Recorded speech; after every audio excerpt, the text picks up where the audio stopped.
Fab 5 viewers. Today we're going to talk a little bit about how I came to own these sleds. So years and years back, I think in the early 2000s or mid 2000s, my brother, Uncle Dwayne, was out on the Red River south of Winnipeg snowmobiling, and he was heading back to the city, and he came across this other guy heading the same direction on an XC700. And so they played around a little bit for a few straightaways, and they ended up going their separate ways, and they never did stop to talk. A few days later, Dwayne was out on the street, and he was not sure what he was doing, but the neighbor that he just met came over to talk, and that neighbor ended up being the guy that was on the other sled that they were riding with a couple days earlier. So in the next couple months, my brother and I got to know this neighbor. His name was Jeff. And it turns out Jeff had a brother, Randy. And so we'll talk more about that later. And so long story short, Jeff bought this 650 brand new in 1989. I have the original bill here. It's kind of interesting. It says it's got his address and stuff here, and then it says 1990 Polaris 650 Indy. It's got the serial number. Sale price $7,415. Snow check bonus $100. September rebate $200. So sale price $7,115. And then it says $498 for tax. So the total price he paid for this in 1989, I guess it would have been $7,613. It says over here $200 down payment, snow check to be paid by Polaris, balance of $7,413. Just thought you'd find that interesting. So as the years went by, Jeff played with this sled. He had several different setups on it. I believe this is the second or third set of pipes he ended up with.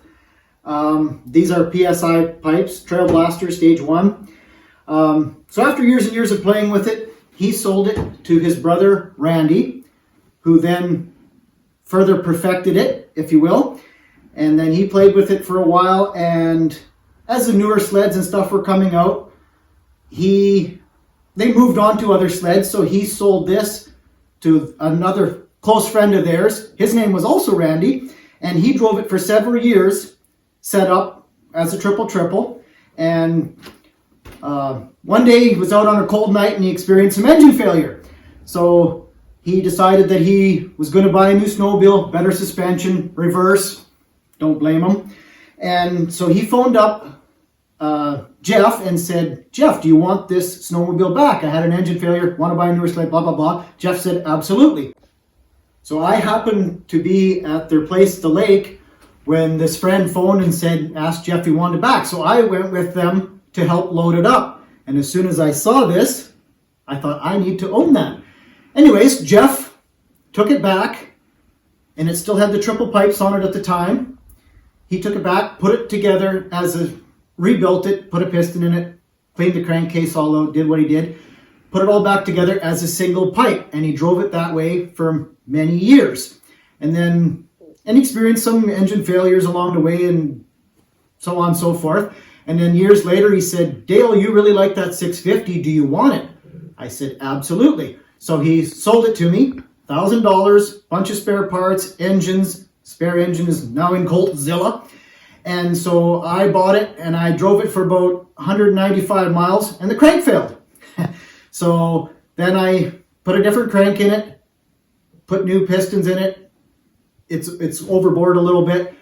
And I piped it again, put the pipe setup back in it, and I drove it that way for a little while and experienced an engine failure again, head gasket.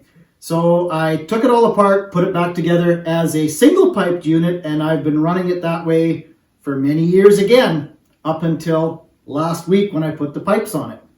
Okay, so that's the story on the 650. Now, on to the beautiful Ultra. Jeff bought this brand new, 1996. Drove it for a very short time with the single pipe. Tried a few combinations. They weren't that great, just didn't go to their satisfaction. So He tried several different sets of triple pipes on it. I can't remember the brands he tried. It now has SLP, low RPM pipes on it.